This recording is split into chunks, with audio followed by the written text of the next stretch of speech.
My name is Prudence Fitzgerald. I'm 30 years old, and my mother just confessed to stealing my $5 million inheritance in front of 47 witnesses. She didn't know she was confessing. She thought she was winning. For 5 years, she told me I was too irresponsible to handle my grandfather's trust fund. For 5 years, she withdrew hundreds of thousands of dollars to fund my brother's failing businesses, while I smiled and pretended not to notice. On my 30th birthday, surrounded by Boston's elite, she finally told me the truth. The money's gone. I spent it all on someone who actually deserves it. She expected that to break me. What she didn't expect was that I'd spent 1,687 days preparing for exactly those words, documenting every lie, every transaction, every email she thought she'd buried. If you're watching this, please subscribe and let me know where you are watching from. This is the story of how I took everything back. The Fitzgerald family home sat on Beacon Hill like a monument to everything my mother believed she deserved. 4 stories of red brick and black shutters, built in 1847, purchased by my grandfather in 1962 for what was then considered an obscene amount of money. By the time I was born, the house had become less of a home and more of a stage, a place where my mother could perform the role she'd spent her entire adult life perfecting: the wife of a prominent surgeon, the hostess of impeccable taste, the matriarch of a family that looked flawless from the outside. My father, Dr. Richard Fitzgerald, was a cardiac surgeon at Massachusetts General Hospital. He saved lives for a living.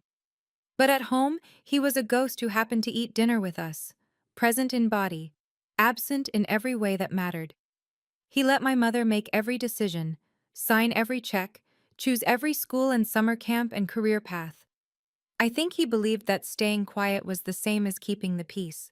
My brother Bradley was 3 years younger than me and had never worked a real job in his life. By 27, he'd started 3 companies: a sustainable fashion brand that sold 12 shirts, a tech startup that never built any technology, and a wellness app that crashed on launch day and never recovered. Each failure cost someone money. That someone, I would later learn, was me. I still remember Christmas dinner in 2019. I'd just been promoted to senior financial analyst at one of the Big Four accounting firms, a position I'd worked toward for 3 years, often staying at the office until midnight, surviving on coffee and the stubborn belief that hard work would eventually be recognized. I got promoted, I announced, unable to hide my smile. Senior analyst. My mother barely looked up from her wineglass. That's nice, dear, but what about your personal life? You're 25 and still single. I'm starting to worry. The table laughed. Bradley launched into a story about his new venture. And just like that, my accomplishment disappeared, absorbed into the background noise of a family that had never learned to see me. In the Fitzgerald household, success was measured by how well you fit the mold. Bradley fit. I never did, and for years I thought that was my fault. My grandfather, Edward Fitzgerald, was the only person in my family who ever made me feel seen. He was a self-made man, started as a bookkeeper, ended as the founder of a regional insurance company he sold in 1987 for what the newspapers called an undisclosed sum. That sum, I would learn, was substantial. And unlike the rest of my family, Grandpa Edward didn't believe in flash. He believed in preparation. When I was 12, he sat me down in his study and said something I never forgot. "Prudence, your mother married into this family. Your brother takes after her. But you take after me, and I'm going to make sure you're protected." I didn't understand what he meant until he died in 2015. His will was read in the offices of Morrison and Associates on a gray Tuesday in February.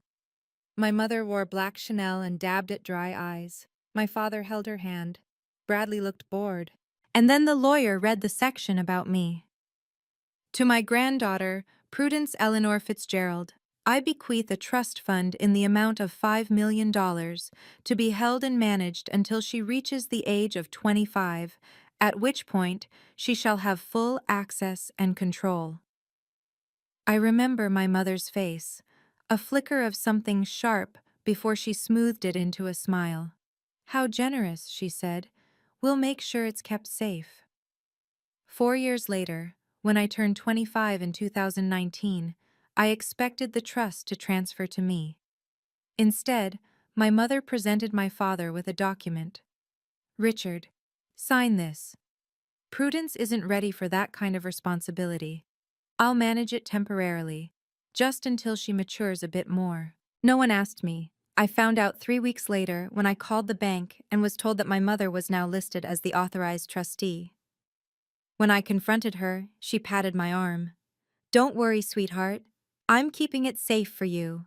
When you're more responsible, I'll transfer everything." What she didn't know was that 2 weeks after my grandfather's funeral, someone else had already reached out to me, someone my grandfather had trusted more than his own daughter-in-law. Marcus Webb was 62 years old when he called me for the first time. His voice was calm, careful, the voice of a man who had spent 4 decades navigating legal minefields without stepping on a single one. "Miss Fitzgerald," he said, "my name is Marcus Webb. I was your grandfather's independent trust advisor. He appointed me before he passed to ensure his wishes were followed. I believe we should meet." We met at a coffee shop in Cambridge, far enough from Beacon Hill that no one would recognize me. Marcus slid a manila folder across the table. Inside was a document I'd never seen before. Trust document number TF 1987-04 WO. "Your grandfather was a careful man," Marcus said. "He didn't trust easily, but he trusted you. That's why this document exists." He pointed to a section marked in yellow highlighter. Section 7.3. I read it 3 times to make sure I understood. "The trustee shall have authority to withdraw accrued interest for approved expenses.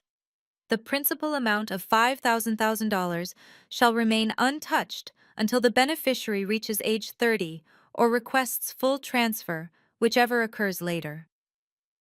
"She can only touch the interest," I said slowly, "not the principal." "Correct. The $5 million is protected, but if you confront her now, she may find ways to restructure the trust, change the terms, move the money offshore. You'd spend years in court and might never see a dollar." "So what do I do?" Marcus looked at me with something that might have been respect. "You wait, you watch, you document everything, and when you turn 30, you file a formal request with the probate court. By then, you'll have a record of every violation." I nodded slowly, feeling something cold and sharp crystallize in my chest. "Thank you, Mr. Webb. Your grandfather would be proud, Miss Fitzgerald." From that day forward, I started counting 1,687 days, and every single day, I watched my mother spend money she didn't know she couldn't touch, while I built the case that would eventually bring her down. The first bank statement arrived in March 2020, sent to a P.O. box I'd rented under my middle name. Marcus had arranged for duplicate records, a precaution my grandfather had written into the trust's administrative clause, one my mother apparently never bothered to read. I opened the envelope at my kitchen table with steady hands and a racing heart. Withdrawal, March 15th, 2020. Amount, $45,000. Memo. Bradley Fitzgerald, seed funding. I turned the page. Withdrawal, March 22nd, 2020. Amount, $40,000. Memo. Family operating expenses. And another. Withdrawal, April 3rd, 2020. Amount, $42,000. Memo. Bradley Fitzgerald, business development. In the first year alone, my mother withdrew $127,000 from the trust's interest account. Every dollar went to one of 2 places: Bradley's failing ventures, or expenses that I suspected meant spa retreats and donations to charities that happened to host galas where she could be photographed. I created a spreadsheet.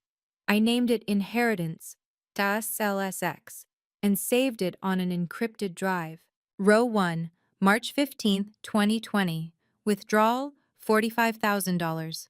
Stated purpose: Bradley Fitzgerald, seed funding. Status: Not approved by beneficiary. Row 2, March 22nd, 2020. Withdrawal, $40,000. Stated purpose, family operating expenses. Status, not approved by beneficiary. Row 3, April 3rd, 2020. Withdrawal, $42,000. Stated purpose, Bradley Fitzgerald, business development.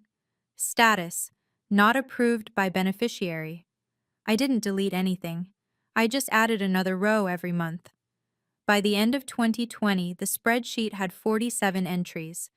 The total was $127,000, interest that should have been accruing for my future, now funding my brother's third consecutive failure. But here's what my mother didn't understand about finance. Compound interest is patient. It waits, it grows, and eventually it comes due. So would she. By September 2022, the spreadsheet had grown to 147 rows. The total withdrawn from my trust's interest, $612,000. I sat across from Marcus Webb at our usual coffee shop. Same corner booth, same bitter espresso, same view of students hurrying past the window, and watched his face grow serious. Prudence, we need to talk about timing. He placed a legal document on the table. The words statute of limitations appeared in bold. Massachusetts law gives you 3 years from the date you became aware of a fiduciary breach to file a claim. You first learned about your mother's actions in March 2020. That means you have until March 2023 to initiate proceedings, but I'd recommend waiting until your 30th birthday. It gives you stronger standing. March 14th, 2024, I said. That's 18 months away. Yes, but there's a complication. He pulled out another document. This one a letter from a law firm I didn't recognize. My contacts at Morrison & Associates tell me your mother has been consulting with estate lawyers. She's asking questions about restructuring inherited trusts. If she succeeds in changing the trust's terms before you turn 30, I felt ice slide down my spine. I'd lose my claim. Possibly. At minimum, you'd face years of litigation with no guarantee of success. The coffee in my cup had gone cold. I stared at it, calculating. How much time do I have? Restructuring takes time. Appraisals, court approvals, paperwork. I'd estimate 6 to 8 months minimum. If you file immediately after your birthday, you should be ahead of her. I nodded slowly. Then we accelerate the documentation. I want every email, every bank record, every receipt we can find. Marcus allowed himself a rare smile. Your grandfather chose the right granddaughter. Let's hope the court agrees. That night, I pulled up my spreadsheet and added a new column, days until 30. The number read 557. The countdown had truly begun. January 2024. 2 months until my 30th birthday. I sat in the offices of Catherine Wells, Esquire, a sharp-featured woman in her 50s who specialized in trust litigation and came recommended by Marcus as the person you want when family stops being family. Spread across her desk were 5 years of evidence, 67 bank statements, 23 emails between my mother and the family accountant, the original trust document with Section 7.3 highlighted in yellow, and my spreadsheet, now printed and bound like a dissertation on betrayal. Catherine flipped through the pages with the efficient calm of a surgeon reviewing scans. This is thorough. I'm an analyst, it's what I do. Your mother withdrew $847,000 over 4.5 years, all from the interest account. The principal remains untouched because the trust terms prohibited it. She looked up. She probably assumed you'd never notice. She assumed I didn't understand finance. Catherine's lips twitched, almost a smile. That's going to be an expensive assumption. Here's the plan. You wait until your birthday, March 14th. Attend whatever event she's planning. Let her make her statements in front of witnesses. Then we file the next business day. Why wait for witnesses? Because if she admits to spending the money, especially in front of people who matter to her social standing, It removes any defense of misunderstanding or good faith. It becomes documented intent. I thought about the birthday party my mother was already planning. She'd sent invitations to 47 people, her people, business associates, charity friends, the women from her philanthropic society. She was turning my birthday into her networking event. She had no idea she was building her own courtroom. "I'll be there," I said. "Good. And Prudence? Don't warn her. Don't confront her. Don't give her any reason to think you know anything." "I've been doing that for 5 years, Ms. Wells. 2 more months is nothing." My mother was already planning my birthday party. She didn't know I was planning hers too. March 14th, 2024, 7 o'clock p.m. The Beacon Hill house blazed with light.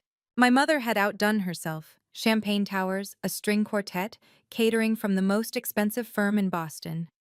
She'd invited 47 guests, and not a single one of them was my friend. These were her people, partners from my father's hospital, members of the Beacon Hill Philanthropic Society, local business owners who advertised in her charity auction programs, and Gerald Morrison, the family lawyer who'd handled my grandfather's estate and, apparently, my mother's secret consultations about restructuring trusts. I spotted him the moment I walked in. He was standing by the fireplace, speaking quietly with my mother, and something in his expression made me file away the observation for later. My father found me first. "Happy birthday, sweetheart." He handed me a glass of champagne. 30 years old, can you believe it? Some days, no. He smiled. That distant, benevolent smile he'd worn my whole life. The smile of a man who loved his family in theory, but couldn't quite bring himself to show up in practice. Bradley arrived 40 minutes late, breezing through the front door like he owned the place. My mother crossed the room to embrace him. "There he is, the guest of honor's favorite brother." I watched from the corner, champagne untouched, as the party swirled around me. My mother worked the room like a politician, touching arms, laughing at jokes, accepting compliments on the decorations, as if she'd arranged each flower herself rather than paying someone else to do it. This was her kingdom, her stage, her carefully constructed world of appearances and influence, and she had no idea that in exactly 15 minutes I was going to start taking it apart. I set down my champagne glass. I straightened my shoulders, and I walked toward my parents. Behind me, 47 witnesses continued their conversations, blissfully unaware that they were about to become the audience for a show my mother never intended to perform. I found my parents near the grand staircase, surrounded by a cluster of my father's colleagues from Mass General. My mother held court, one hand resting on my father's arm in that proprietary way she'd perfected over 30 years of marriage. "Mom? Dad." I kept my voice pleasant, measured, the dutiful daughter. "Could I speak with you for a moment?" My mother's smile flickered almost imperceptibly. "Now? Sweetheart, we have guests. It won't take long, it's about the trust fund." The flicker became a freeze. Beside her, my father shifted uncomfortably. "The trust fund," I continued, as if I hadn't noticed their reactions. "I'm 30 today. According to the original document, I have full access now. I wanted to discuss the transfer process." My mother's laugh was too bright, too quick. "Prudence, this really isn't the time." "The document was very clear, Mom. Age 30 or formal request, whichever comes later. I'm making the request." Dr. Harrison from cardiology raised an eyebrow. His wife leaned in slightly, scenting gossip. My father cleared his throat. "Vivian, perhaps we should step into the study. There's nothing to discuss." My mother's voice had hardened, all pretense of warmth evaporating. "I'm still managing that fund, and I'll continue to do so until I decide otherwise." "Until you decide?" I kept my tone even. "It's my inheritance, Mom. From Grandpa Edward. To me. Your grandfather wanted what was best for you, and I know what's best." "Do you?" More guests were listening now. I could feel their attention shifting, conversations dying mid-sentence, champagne glasses hovering halfway to lips. My mother stepped closer, lowering her voice to a hiss. "Don't embarrass me in my own house, Prudence." "I'm not trying to embarrass anyone. I just want what's mine." For a moment we stood frozen, mother and daughter, locked in a battle neither of us was willing to lose. Then my mother smiled, a cold, sharp thing that didn't reach her eyes. "Fine," she said, loud enough for the watching guests to hear. "You want the truth? Let me give you the truth." My mother turned to face the room, arms spreading in a gesture of theatrical exasperation. Her audience was rapt, 47 pairs of eyes fixed on the drama unfolding before them. "My daughter," she announced, voice carrying across the silent room, "has been asking about a trust fund her grandfather left her. A trust fund that, frankly, she was never mature enough to handle." She paused for effect, letting the words sink in. "So I managed it for her. For 5 years I kept that money safe. I made sure it was used wisely. And you know what I did with it?" I said nothing. I waited. "I spent it on her brother." My mother's chin lifted, defiant. "Every penny. Bradley needed capital for his businesses. He needed support. He's building something, contributing to this family's legacy. And Prudence?" She waved a dismissive hand in my direction. "She has her little job. She has her apartment. She doesn't need the money." Murmurs rippled through the crowd. Some guests nodded sympathetically. Of course a mother would prioritize a struggling son. Others exchanged uncomfortable glances. "So there you have it?" My mother's smile was triumphant. "The trust fund is gone. All 5 million of it. I spent it on your brother's future, because unlike you, he actually deserves it." She expected me to cry. She expected me to scream, or storm out, or make a scene that would confirm every story she'd told about her difficult, ungrateful daughter. Instead, I smiled. "That's interesting, Mom. Really interesting." I reached into my clutch and pulled out my phone. "Because I've been talking to the bank, and according to them, you only ever had access to the interest. The principal, all 5 million of it, is still there, untouched, because the trust document you apparently never bothered to read wouldn't let you touch it." The room went absolutely silent. My mother's face froze, and for the first time in my life, I saw fear in her eyes. My mother recovered faster than I expected. "Prudence," she laughed again, but it was brittle now, cracking at the edges. "You and your imagination. I don't know what bank you've been talking to, but—" "First Republic Trust Division. Jennifer Holloway, the branch manager, was very helpful." I kept my voice steady, conversational. "She explained the difference between interest disbursements and principal access. Fascinating, really. I'm sure you know all about it."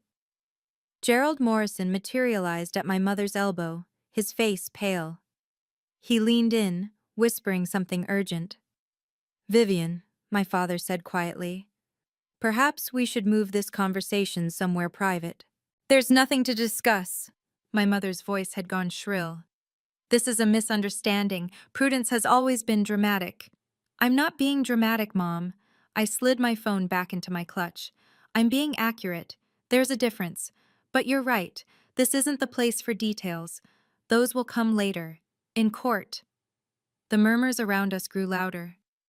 Mrs. Patterson from the Philanthropic Society was whispering to Mrs. Aldrich. Dr. Harrison had stepped back, arms folded, watching the scene unfold like it was a particularly interesting surgery. "Court?" My mother's laugh was desperate now. "You'd take your own mother to court?" "No." I kept my voice level.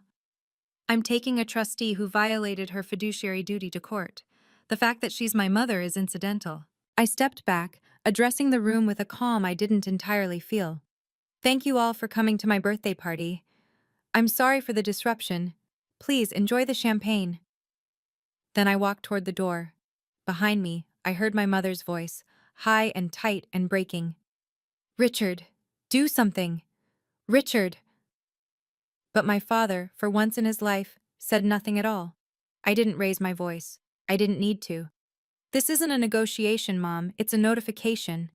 The door closed behind me and the cold March air had never tasted so sweet. What I didn't tell anyone that night, not my mother, not the gossiping guests, not even my father, was exactly how long I'd been preparing for that moment. 5 years earlier, 2 weeks after my grandfather's funeral, I'd sat across from Marcus Webb in that Cambridge coffee shop, staring at a document that would change everything. Trust document number TF 1987-0412. Marcus had placed it on the table with the care of a man handling something precious. Your grandfather created this trust in 1987, he said. He updated it periodically. The last revision was 3 months before his death. He was very specific about the terms. I scanned the pages, parsing the legal language with the analytical eye I'd spent years developing. And then I reached Section 7.3. The trustee shall have authority to withdraw accrued interest for approved expenses. I looked up. Approved by whom? The beneficiary, you. That clause requires your documented consent for any interest withdrawal. But no one asked me. No one even told me about the withdrawals until you called the bank yourself. Marcus nodded. Your grandfather anticipated that your mother might try to reinterpret the trust's terms. That's why he appointed me as independent advisor, and why he included Section 7.3. I read the next line. The principal amount of $5,000, $5 million, shall remain untouched until the beneficiary reaches age 30 or requests full transfer, whichever occurs later. She can't touch the principal at all? No. The $5 million is protected.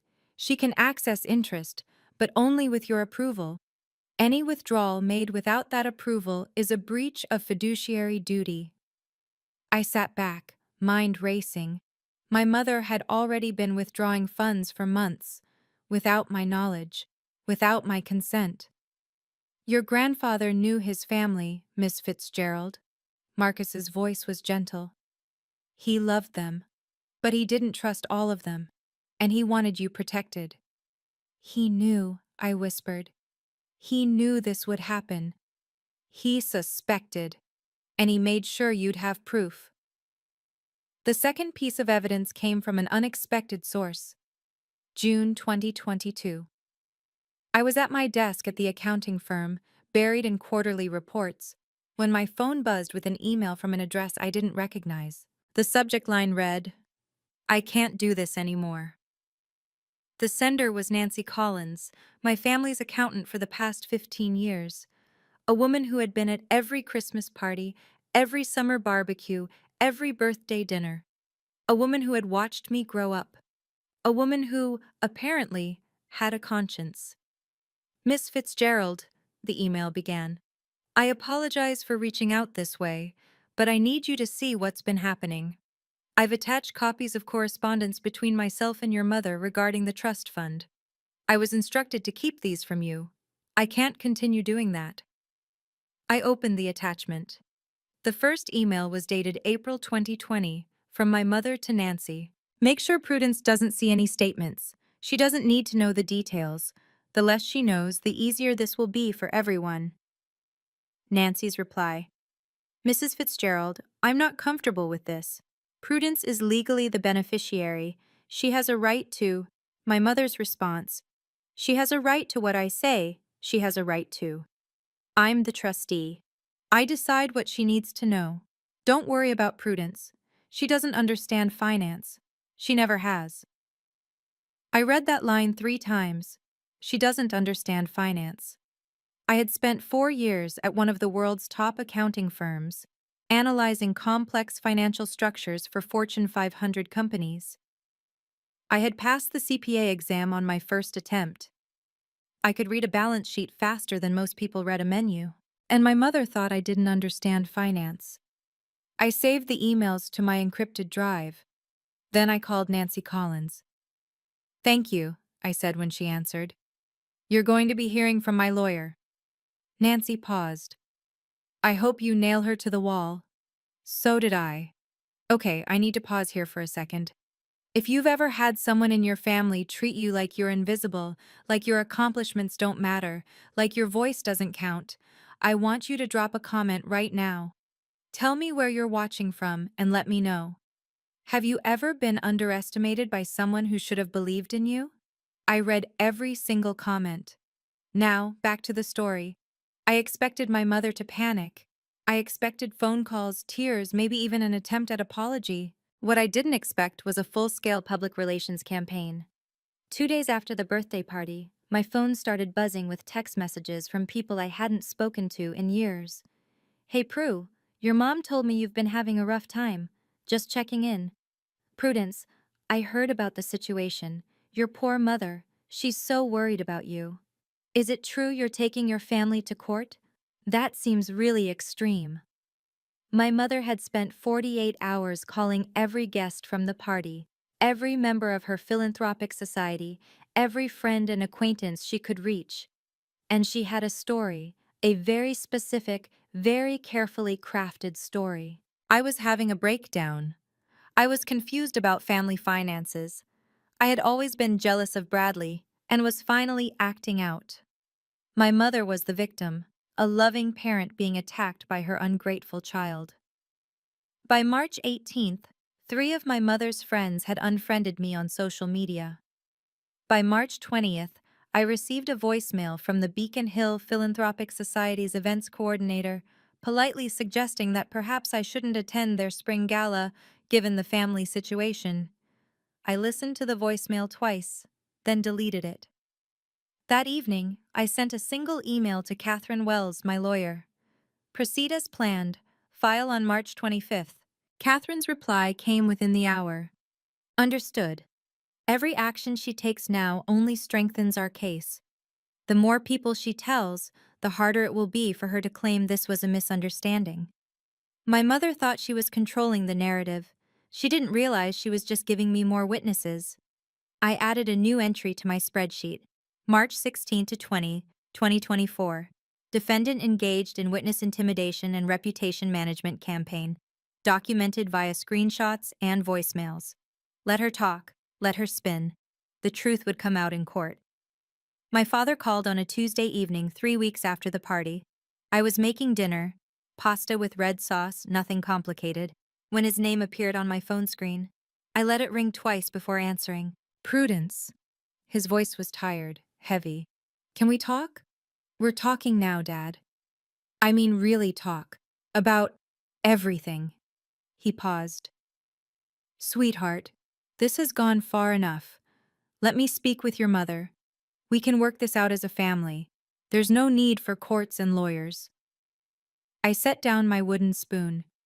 Dad, Mom took $847,000 from my trust fund. Interest that should have been accruing for my future. She used it to fund Bradley's failed businesses without asking me, without telling me, without even acknowledging I had a right to know. Your mother, she has her reasons. What reasons? Silence. Dad, she told an entire room of people that I was too irresponsible to manage my own inheritance. She called me jealous and dramatic. She spent the last 3 weeks telling everyone I'm having a mental breakdown. I kept my voice steady, though it cost me. Those aren't the actions of someone who has good reasons. Those are the actions of someone who got caught. My father sighed, that familiar, exhausted sound I'd heard my whole life. The sound of a man who wanted peace more than justice. She's your mother, Prudence. Whatever she's done, she loves you. Does she? Because love doesn't usually look like theft and character assassination. Another silence, longer this time. Let me see what I can do, he said finally. Maybe if I talk to her. You've been talking to her for 30 years, Dad. It hasn't changed anything yet. I hung up before he could respond. That night, I cried for the first time since this all began. Not for the money, but for the father who loved me, but would never, ever choose me. Bradley texted me for the first time in 8 months. The message arrived at 11:47 p.m., the night before the court summons was set to be delivered. Hey sis, can we talk? I'm really sorry about everything. I stared at the screen for a long moment, then typed back.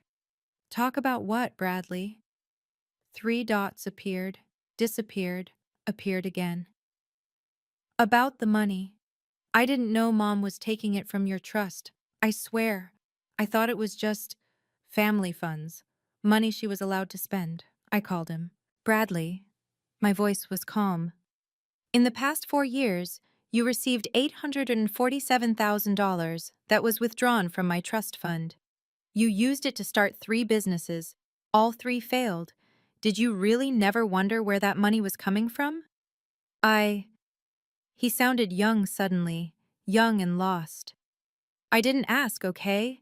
Mom said she was investing in my future. I believed her. You believed what was convenient to believe. That's not fair. Fair? I almost laughed. You want to talk about fair? That money was my inheritance from Grandpa Edward, the only person in this family who ever saw me, and you burned through it without a second thought. I'll pay it back, I promise. Just don't take this to court. It'll destroy Mom. The person who needs to pay it back is the person who stole it, Bradley. That's Mom. And she's had 5 years to do the right thing. She chose not to. I hung up. I didn't hate my brother. I just finally saw him clearly, not as a villain, but as someone who benefited from my silence and never once questioned it. March 25th, 2024. 9:14 a.m.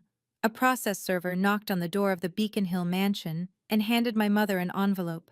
Inside was a notice of hearing from the Suffolk County Probate and Family Court, case number 2024 PR 0847, in the matter of trust, TF 1987-0412, petitioner, Prudence Eleanor Fitzgerald. Respondent, Vivian Marie Fitzgerald. Notice of hearing. The court hereby schedules a hearing to address allegations of breach of fiduciary duty in the management of the above-referenced trust. The respondent is ordered to appear on May 28, 2024, at 9:00 a.m. in courtroom 4B. My mother called me that afternoon. Her voice wasn't triumphant anymore. It wasn't even angry. It was afraid. Prudence, what have you done? The words came out in a rush. This is insane. You're going to destroy this family. Is that what you want? To humiliate your own mother? I kept my voice level. No, Mom. I just want what's legally mine. I'm your mother. We can work this out between us. You don't need to involve the courts. You had 5 years to work this out, Mom. You chose not to. You were protecting yourself. I cut her off. And now I'm protecting myself. I'll see you in court. I ended the call. 64 days until the hearing. My mother had 64 days to find a way out. But I'd been preparing for 1,687. The countdown was nearly over. May 28th, 2024. 9:00 a.m. The Suffolk County Probate and Family Court occupied a gray stone building in downtown Boston, all marble floors and echoing hallways, and the particular hush that settles over places where people's lives are about to change. Courtroom 4B was smaller than I'd imagined. Wood-paneled walls, fluorescent lights, rows of uncomfortable benches for observers. The Honorable Eleanor Marsh presided from an elevated platform, a woman in her 60s with steel gray hair and the expression of someone who had heard every possible variation of family dysfunction and stopped being surprised years ago. I sat at the petitioner's table with Catherine Wells, my lawyer. On the table in front of us, 3 thick binders of evidence, meticulously organized and tabbed. My mother sat at the respondent's table with Gerald Morrison, who looked considerably less confident than he had at my birthday party. My father sat in the gallery behind them, face drawn and pale. Bradley was 2 rows back, staring at his phone. But they weren't alone.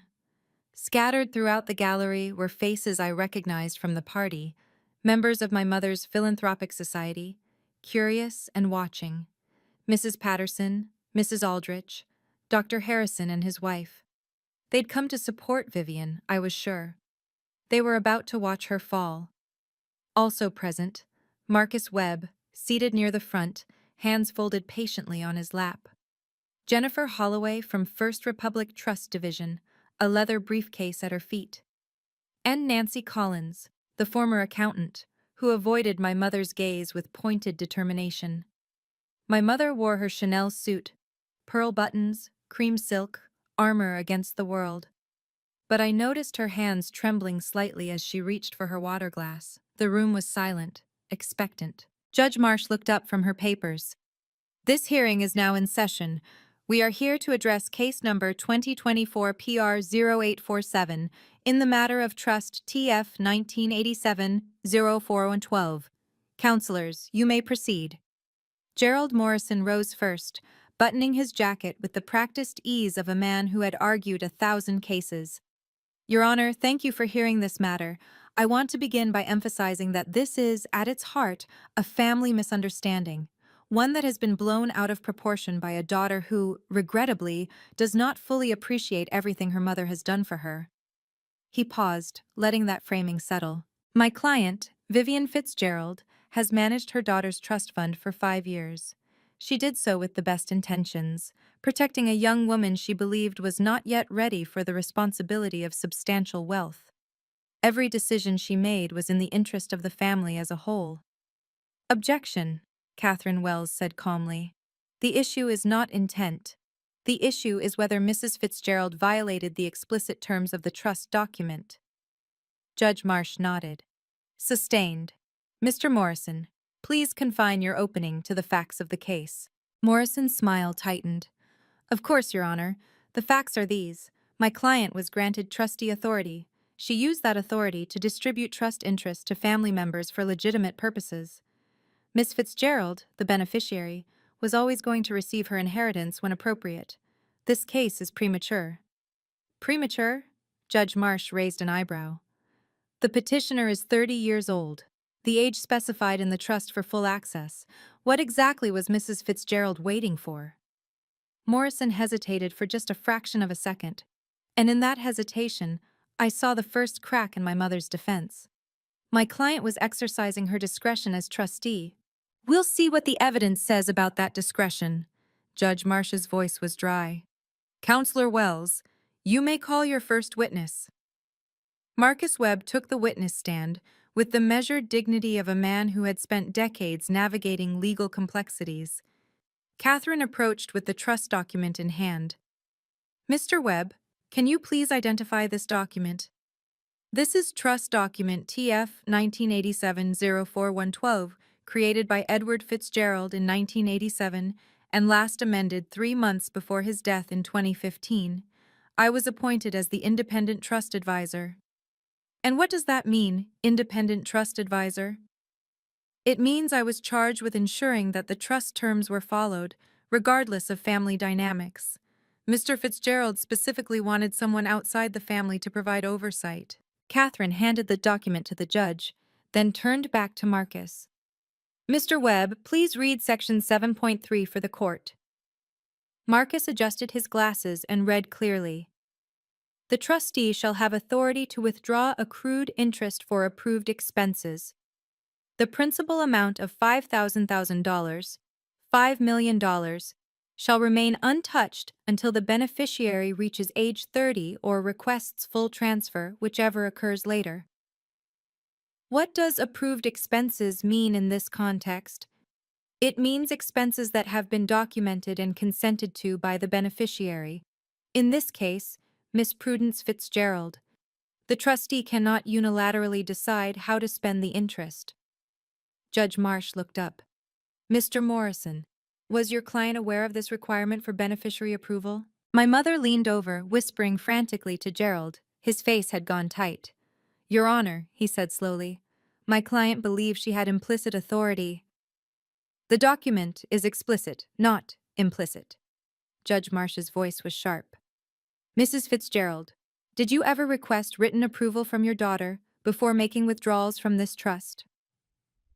My mother's voice was small, stripped of its usual confidence. She was my daughter. I didn't think I needed. That's a no. Judge Marsh made a note. Continue, Counselor Wells. Jennifer Holloway took the stand next, her leather briefcase now open on the evidence table. She was a professional woman in her mid-40s, precisely dressed, with the air of someone who dealt in facts and found speculation distasteful. Ms. Holloway, you are the branch manager of the First Republic Trust Division, correct? That's correct. I've held that position for 8 years. Catherine lifted a thick binder. I'm entering into evidence petitioner's Exhibit B, 67 monthly bank statements from trust account TF 1987-0412, spanning from January 2019 through March 2024. She handed the binder to Jennifer. Can you please summarize what these statements show? Jennifer flipped through the pages she clearly knew by heart. Over this period, a total of $847,000 was withdrawn from the trust's interest account. All withdrawals were authorized by the trustee, Vivian Fitzgerald. The principal balance of $5,000 remains untouched. Where did the withdrawn funds go? Based on the transfer records, the majority, approximately $720,000, was transferred to accounts belonging to Bradley Fitzgerald, the beneficiary's brother. The remainder was transferred to personal accounts belonging to Mrs. Vivian Fitzgerald. The gallery stirred. I saw Mrs. Patterson lean over to whisper something to Mrs. Aldrich, her expression no longer sympathetic. To be clear, Catherine continued, none of these funds were transferred to or used for the benefit of Prudence Fitzgerald, the trust's beneficiary? That's correct. Our records show no disbursements to Miss Fitzgerald and no documented expenses on her behalf. Judge Marsh looked at my mother. Mrs. Fitzgerald, $847,000 in withdrawals over 5 years, none of it going to your daughter, the person the trust was created to benefit. Can you explain this? My mother's voice cracked. I was investing in the family's future. You were investing in your son. The judge's tone was ice. Not the beneficiary. Continue, counselor. Nancy Collins walked to the witness stand with her shoulders straight and her jaw set. A woman who had made a decision and was determined to see it through. Ms. Collins, you were employed as the Fitzgerald family's accountant from 2009 through 2022, correct? That's correct. Catherine held up a printed document. I'm entering into evidence petitioner's Exhibit C, an email exchange between you and the respondent, dated April 2020. Can you please confirm these are authentic communications? Nancy glanced at the papers. Yes, I sent these emails. Please read the highlighted portion from Mrs. Fitzgerald's email dated April 12, 2020. Nancy's voice was steady. Don't worry about Prudence. She doesn't understand finance. She never has. Make sure she doesn't see any statements. A ripple of reaction moved through the gallery. My mother's face had gone white. Mrs. Fitzgerald explicitly instructed you to hide financial information from the trust's beneficiary? Yes. And when I expressed concerns about the legality of that instruction, she told me it wasn't my place to question her decisions. What did you do? I kept quiet for 2 years because I was afraid of losing my job. Then I couldn't do it anymore. I resigned and sent copies of our correspondence to Miss Fitzgerald. Judge Marsh's eyes were fixed on my mother. Mrs. Fitzgerald, do you have an explanation for this email? My mother's lawyer started to speak, but she cut him off. Nancy misunderstood. I was just trying to protect my daughter from stress. By hiding theft? The judge's voice could have frozen water. Counselor Morrison, I think we've heard enough for a preliminary determination. All right, we're at the turning point. Before I tell you what the judge decided, I want to hear from you. What do you think should happen to someone who steals from their own child and laughs about it? Drop your verdict in the comments, and if you're still watching, hit that subscribe button. The ending is worth it. Let's finish this together. The courtroom had gone completely silent. Not even the rustle of papers or the creak of benches. Just 40 pairs of eyes fixed on Judge Eleanor Marsh as she reviewed her notes. She took her time. A full minute passed. Then another. When she finally spoke, her voice carried the weight of absolute certainty. Based on the evidence presented, this court finds the following. She looked directly at my mother. First, Vivian Marie Fitzgerald, as trustee of trust TF 1987-0412, had a fiduciary duty to manage trust assets in the best interest of the beneficiary, Prudence Eleanor Fitzgerald. She has demonstrably failed in this duty. Second, the trustee withdrew $847,000 in accrued interest without the documented consent of the beneficiary, as explicitly required by Section 7.3 of the trust document. This constitutes a breach of fiduciary duty under Massachusetts General Laws, Chapter 203E. Third, the evidence, including financial records and the trustee's own written communications, indicates this breach was deliberate, not inadvertent. My mother made a small sound, a whimper. Therefore, this court orders the following immediate relief. Judge Marsh read from her notes, each word precise. 1. Vivian Fitzgerald's authority as trustee is hereby revoked, effective immediately. 2. The principal balance of $5,000 shall be transferred to the direct control of Prudence Fitzgerald within 30 business days. 3. Vivian Fitzgerald is ordered to repay the sum of $847,000 in improperly withdrawn interest, plus statutory interest from the date of each withdrawal. Total restitution, $892,350. 4. This matter is referred to the District Attorney's Office for investigation of potential criminal charges, including larceny and elder financial abuse in the context of fiduciary relationships. The judge set down her papers. Mrs. Fitzgerald, you had a sacred trust, both legally and morally. You violated it. Your daughter came to this court seeking justice, and she has received it. This hearing is adjourned. The gavel came down, and in that single, echoing crack of wood on wood, 30 years of my mother's carefully constructed world shattered into pieces. For a long moment, nothing moved. My mother sat frozen at the respondent's table, her Chanel suit suddenly looking less like armor and more like a costume she'd forgotten how to wear. Her face was gray, not pale gray, as if something essential had drained out of her. Gerald Morrison gathered his papers without looking at her. He muttered something about appeals and filing deadlines, but even he didn't sound like he believed it. In the gallery, the Philanthropic Society women rose in ones and twos, gathering their purses, avoiding eye contact. Mrs. Patterson walked out first, followed by Mrs. Aldrich. Neither said goodbye. My father moved toward my mother, but he stopped 2 feet away, hands hanging uselessly at his sides. For the first time in my life, I saw him at a complete loss. A man who had spent decades deferring to his wife suddenly confronted with the consequences of that deference. Bradley left before anyone else. He walked straight past our mother without a word, phone already pressed to his ear. I wondered who he was calling. Probably someone who could help him figure out what came next, now that the money had stopped flowing. I stood at the petitioner's table, Catherine at my side, and watched my mother try to rise from her chair.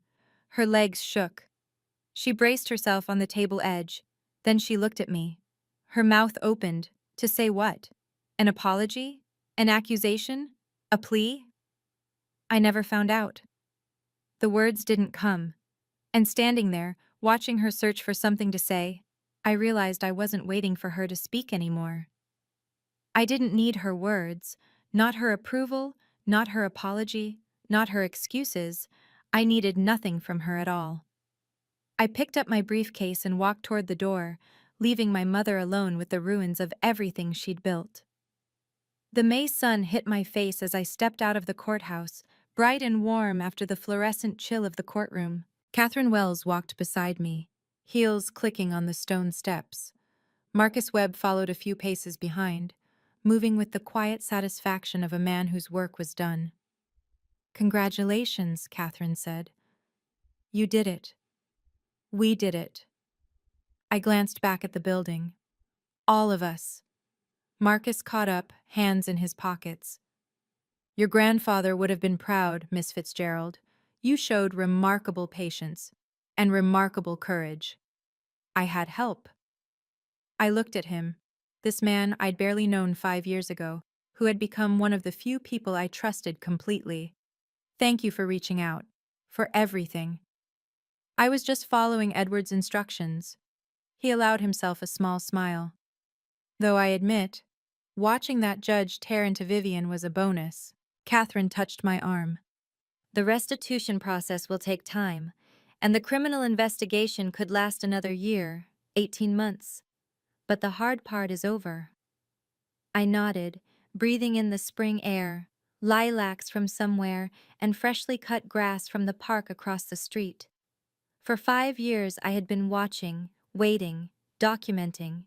Every day had been a countdown. Every month, a new row in a spreadsheet. Every year, a step closer to this moment. And now it was done. The weight I'd carried.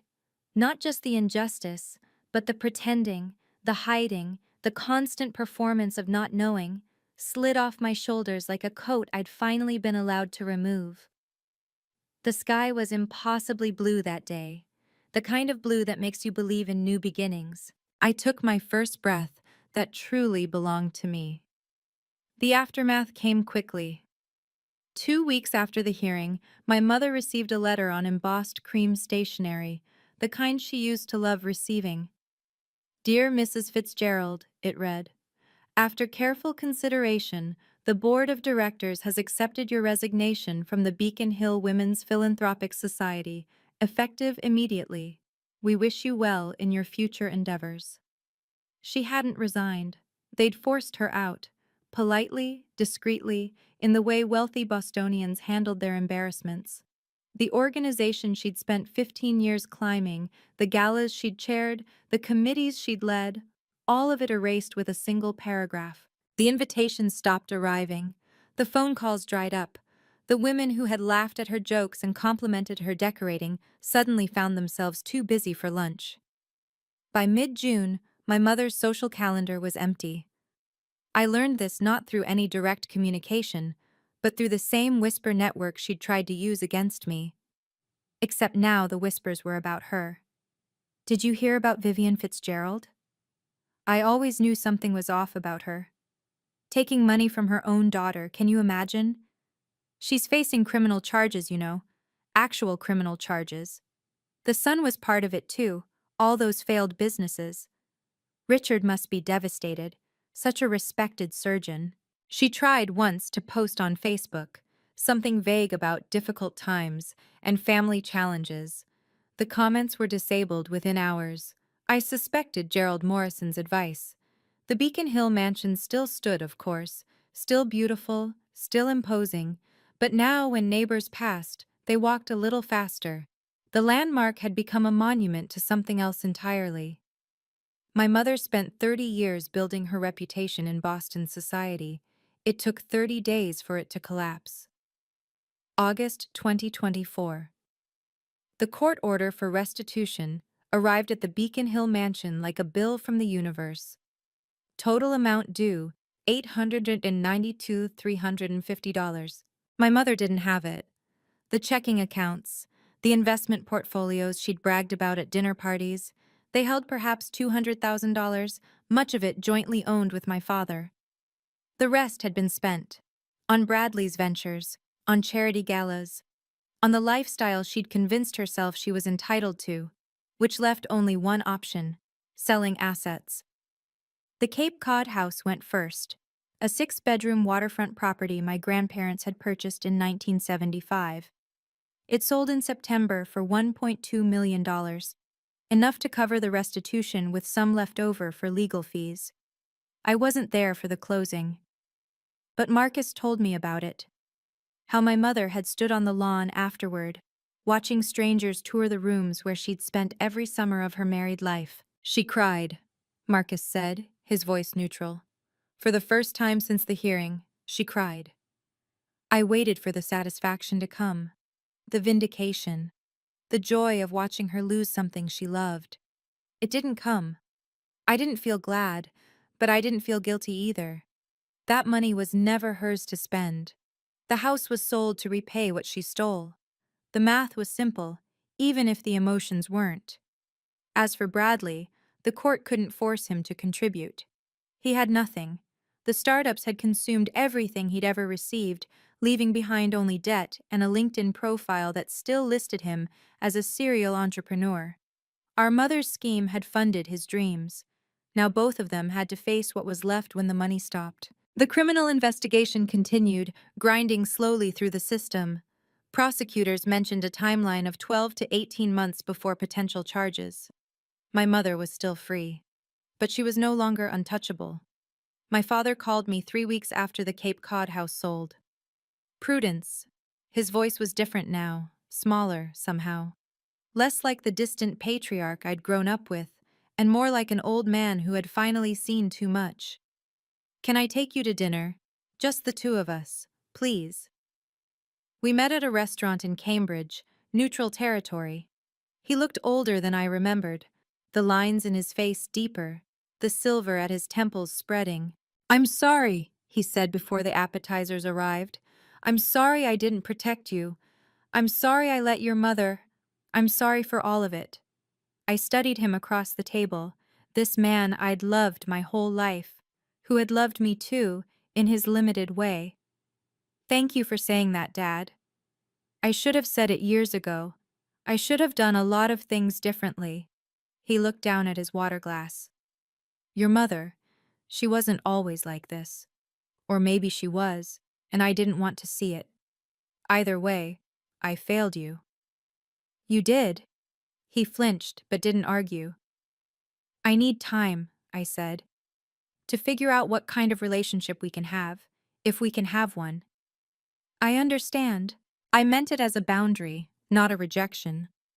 But I wasn't sure he could tell the difference. Maybe he couldn't. Maybe he'd spent so many years avoiding conflict that he'd never learned how to sit inside discomfort. Bradley texted me a month later. "I'm really sorry, Prue. I didn't know. I should have asked. I don't know what to say." I read it. I didn't reply, not right away. Maybe someday. But not today. Some apologies take time to accept. And some relationships require distance before they can be rebuilt, if they can be rebuilt at all. October 2024. 5 months after the hearing, my life had changed in ways I was still learning to recognize. At work, I'd been promoted to manager, the youngest in my department. My supervising partner had pulled me aside after the announcement. "Prudence, we've always known you were exceptional, but watching you handle this situation with your family, that takes a different kind of strength. We need people like you in leadership." I didn't tell her that the situation had taught me more about financial manipulation than any audit ever could, or that 5 years of tracking my mother's transactions had made me very, very good at spotting irregularities. Some lessons come from textbooks, others come from betrayal. The $5 million principal was now under my direct control, managed by a fiduciary advisor I'd selected myself, a woman named Dr. Sarah Hammond, who came with sterling references and no connection whatsoever to anyone named Fitzgerald. I bought an apartment in Back Bay. It wasn't large, 1 bedroom, a small study, a galley kitchen with a window overlooking the street. But every square foot of it was mine, purchased with my own salary, furnished with my own taste. On my bookshelf, I kept a single photograph, my grandfather Edward, taken at his retirement party in 1987, the year he'd created my trust. He was smiling in the picture, a real smile, not the kind people wear for cameras, the smile of a man who had built something worth building and knew it would last. "You did it, Grandpa," I said to the photograph sometimes, when the apartment was quiet and the city lights flickered outside my window. "You protected me." I was finally living on my own terms, in a space no one could take from me, building a future I had earned. For the first time, I could breathe without looking over my shoulder.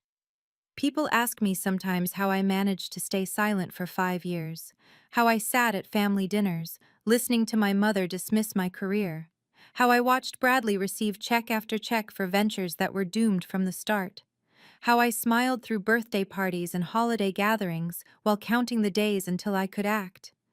The truth is, I almost didn't. There were nights when the anger was so sharp I could taste it, metallic, bitter, burning in my throat. Nights when I drafted emails I never sent, practiced confrontations that never happened. Imagined standing up at Thanksgiving dinner and screaming every truth I'd been swallowing for years. But I didn't, because I understood something my mother never learned. Patience isn't about accepting mistreatment. It's about refusing to fight on someone else's terms. If I had confronted her in 2019, she would have restructured the trust, moved the money, hired lawyers to delay and obfuscate until I was too exhausted to continue. She would have controlled the narrative, painted me as the ungrateful daughter, turned family against me before I had any proof. Instead, I waited. I watched. I documented. And when I finally acted, I did it with enough evidence to make her own words condemn her. My mother thought silence was weakness. She thought my quiet meant I was scared, or naive, or too stupid to understand what she was doing. She was wrong. My silence was strategy. My patience was power. And in the end, the only voice that mattered was the judge's. December 2024. A Christmas card arrived at my Back Bay apartment. A tasteful scene of snow-covered pines, my father's handwriting on the envelope. Inside, just a few words. Merry Christmas, Prudence. I hope you're well. I love you. Dad. No signature from my mother. I sat with the card for a long time, turning it over in my hands, feeling its weight. Then I wrote a response. Dear Dad, Merry Christmas. I'm doing well. Better than I've been in years. I hope you're finding peace in this season. I'm not ready for holiday dinners or family gatherings. I don't know if I ever will be, but I can manage this. A card, once in a while. A reminder that we still exist to each other. That's what I can offer right now. Love, Prudence. I mailed it the next morning. There was no dramatic reconciliation, no tearful phone calls or heartfelt apologies that fixed everything. Real life doesn't work that way, not after what happened.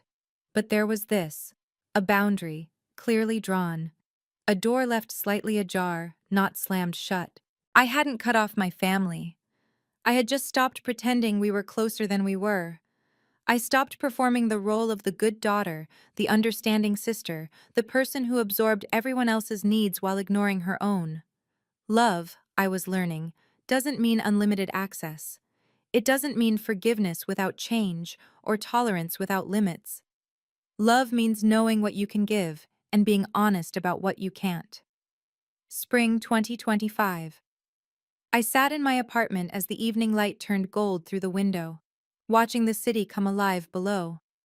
On my desk, a folder with the preliminary paperwork for the Edward Fitzgerald Memorial Scholarship Fund. The plan was still taking shape, a fund for first-generation college students pursuing degrees in finance and accounting. Young people who, like my grandfather, came from nothing and wanted to build something. Young people who deserved someone in their corner. It felt right. It felt like continuation. On my bookshelf, my grandfather smiled at me from his photograph. I had never known him as well as I wished I had, but in the years since his death, I'd come to understand him better than I ever did when he was alive. He hadn't just left me money. He'd left me protection. He'd looked at his family with clear eyes and done what he could to shield me from them. Now it was my turn to do something worthy of that gift. I wasn't angry anymore. I wasn't waiting anymore. I wasn't watching through a window while other people lived my life. I was finally, simply, myself. The trust fund was never about the money. It was about being seen, being believed, being valued. And now I could give myself those things, without waiting for anyone's permission. That's my story. If it resonated with you, if you've ever had to prove your worth to people who should have believed in you from the start, I want you to know, you're not alone. Subscribe if you haven't already, and check the description for more stories like this one. Drop a comment telling me your experience. And remember, your silence might feel like weakness right now, but it could be building something they can't see yet. Thank you for listening.